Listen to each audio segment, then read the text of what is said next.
Percentage চায় না, শ্রীমঙ্গল চায় না পার্সেন্টেজ। একটু কৃষ্ণার মধ্যে পয়সা থাকবো। সুতরাং আপনাদের এই কষ্টগুলো আমি একেবারে ঘাম দিয়ে বোঝার চেষ্টা করি, এবং আমি বুঝি বলেই নির্বাচিত হওয়ার পরেই প্রথমে যখন ময়লা পরিষ্কারের জন্য পানিতে ঢুকতেছিলাম, ঢুকতে উঠে আমার মনে হয়েছে সিএনজি একেবারে তার বাসস্থান ছাড়া থাকতে পারে না। আপনারা অনেকে মনে করেন যে আমরা মনে হয় তুষাতুষি করি। তুষাতুষি করি না রে ভাই। যে আমাদের ভাগ করে নষ্ট করছে তার ব্যাপারে কিছু দীর্ঘ নিঃশ্বাস ফেলানোর অধিকার তো আমাদের আছে। আচ্ছা, আমাদের সোনারঘাটের কি কম ছিল যে গত 40 বছর ধরে আমরা একটা স্ট্যান্ড বানাইতে পারি না?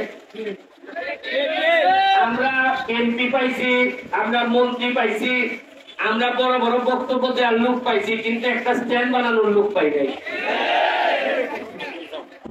আরে খালি স্ট্যান্ড কেন, আমি তো কথা দিয়ে যাচ্ছি আপনাদেরকে, যদি বেঁচে থাকি প্রতি বছর যে 1 মে হবে, প্রতি বছর একটা অনুষ্ঠান করে আপনাদের জন্য নতুন নতুন সম্ভাবনার কথা আমি একটা বলে যাব।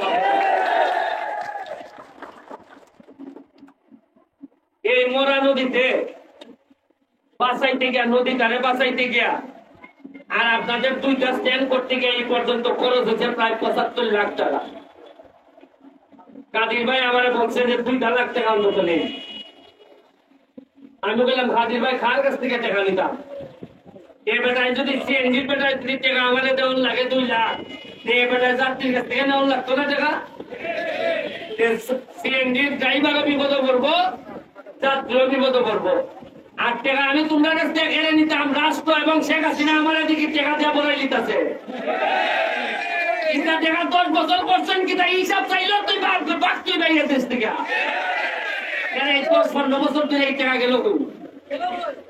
আমি দেখি মাত্র 4 মাসে জননেত্রী শেখ হাসিনা আমারে 29 কোটি টাকা বরাদ্দ দিচ্ছে। কত কোটি? 2 লাখ টাকা দেওয়া যায় না সিএনজি রে। আমি নির্বাচনের সময় বসলাম, মজা মারে মজা ভাই, আর আমরা খালি বইসা ভাই বুঝলাম নি।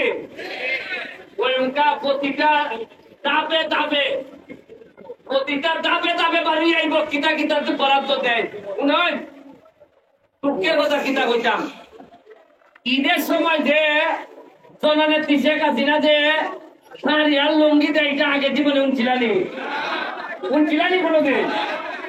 এবার আমি ঘোষণা দিয়া কইলাম জননেত্রী শেখ হাসিনা 400 শাড়ি দিছেন আর এই লুঙ্গি দিছেন আপনারে।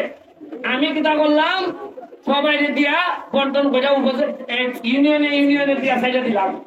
আমি কিন্তু পরে করে গেছি তার মনে কিতা মজা এরা পাইছে। আগে যারা জীবনের শাড়ির কথা কইছে না, পুরাটাই পার্সেন্টেজ চায় না, শ্রীমঙ্গল চায় না পার্সেন্টেজ কম। এরা চা বাগানের শ্রমিকরা বাইঙ্গারা আটা খায়, জানেন কি আপনারা? এটা কি কম বাইঙ্গার দেওয়ার যে ব্যবসাটা, এই ব্যবসাটা আগে আছে সোনারঘাটে। এই ব্যবসাটা বাড়ি দিয়ে লই গেছেন শ্রীমঙ্গলের লোকে, খুনানের লোকে। এখন নেওয়ান গেলে এখন সোনারঘাটের মানুষ আমার ইয়ে বলতেছে, কয় ভাই শ্রীমঙ্গলের মানুষে এরার বাগানের ব্যবসাও করে, আবার আমরার বাগানের ব্যবসা করে। আমরা কি সোনারঘাটের মানুষের কি সোনারঘাটের ব্যবসা করার অধিকার নাই? কি কথা কইল সাইকিটা মানুষে কয়েকটা আমরা সোনারঘাটের মানুষের বলে সান্দাবাজি আরম্ভ হচ্ছে। মানে ব্যবসা পালাও করতে পারো তুমি, তাও তুমি বিপদ করবা।